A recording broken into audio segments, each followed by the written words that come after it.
बिस्मिल्लाहिर्रहमानिर्रहीम। अस्सलामु अलैकुम वरहमतुल्लाहि वबरकातुहू। जज़ल्लाहु अन्ना सय्यदना मुहम्मदन माहु व अहलुहु। मेरे नाज़रीन, उम्मीद है आप खैरियत से होंगे। आज की जो मेरी वीडियो है उसका थंबनेल और टाइटल ये है कि नबी पाक सल्लल्लाहु अलैहि वसल्लम ने फरमाया कि कुर्बे क़यामत की ये भी एक निशानी है कि जो बंदा सूद नहीं भी खाएगा लेकिन फिर भी उसको सूद का गुबार ज़रूर पहुँचेगा। जैसे कि आग जल रही होती है, एक बंदा आग के करीब बैठा होता है, उसको आग का जो तपश पहुंच रही होती है, लेकिन एक बंदा दूर बैठा होता है, उसको तपश तो नहीं आ रही लेकिन उस लकड़ियों का धुआं उस तक लाजमी पहुंचता है। तो सूद का गुबार जो है हर एक को पहुंच के रहेगा। ये क़यामत की निशानियों में से है, ज़माना आखिरत की। और अगर आप गौर करेंगे, आज मैं हदीस पेश करूंगा आपके सामने, तो ये पूरी हो चुकी है। तो आइए फिर हदीस पाक को पढ़ते हैं।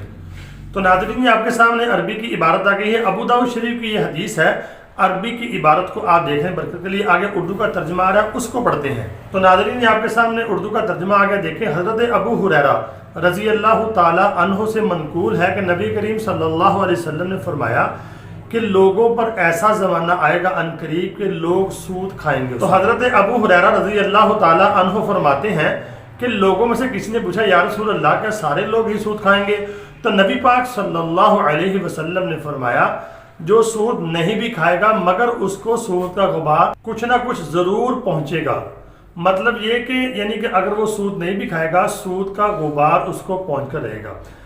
अगर नाज़रीन, अगर हालात के तनाजुर में आप देखते हैं इस वक्त, मिसाल के तौर पर अगर आप सूद नहीं भी खाना चाहते, बैंक से नहीं लेना चाहते, लोन नहीं लेना चाहते, लेकिन आपको उसका गुबार ज़रूर पहुँच रहा है। अब आप कहेंगे वो कैसे पहुँचता है?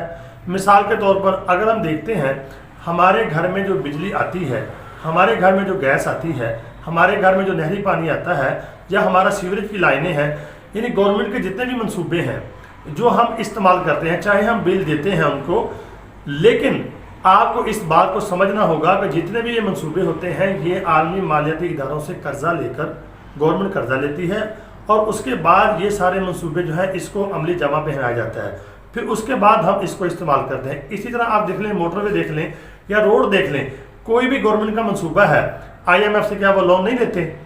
तो ये अगर देखेंगे आप, तो हम डायरेक्ट तो सूद नहीं ले रहे, लेकिन हम उन चीज़ों को इस्तेमाल तो कर रहे हैं ना, तो उसका गुबार तो हमें किसी ना किसी शक्ल में पहुंच रहा है।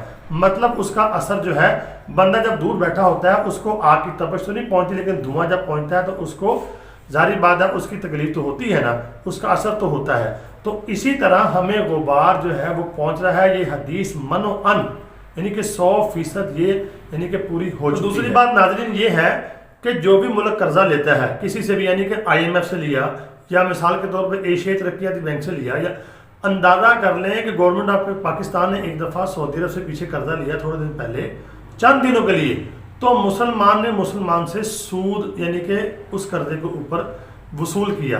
तो बगैर सूद के कर्जा नहीं मिलता। तो जितने भी मंसूबे हैं, मैंने थोड़े से मंसूबे आपके सामने रखे हैं। ये सारे मंसूबे कर्ज से बनाए जाते हैं, बाद में सूद समेत जब रकम वापस करते हैं तो उसमें ये शामिल होता है सब कुछ। तो डायरेक्ट तो हम सूद नहीं खाना चाहते, जो नहीं खाना चाहते उनको गुबार तो इसका पहुंच रहा है।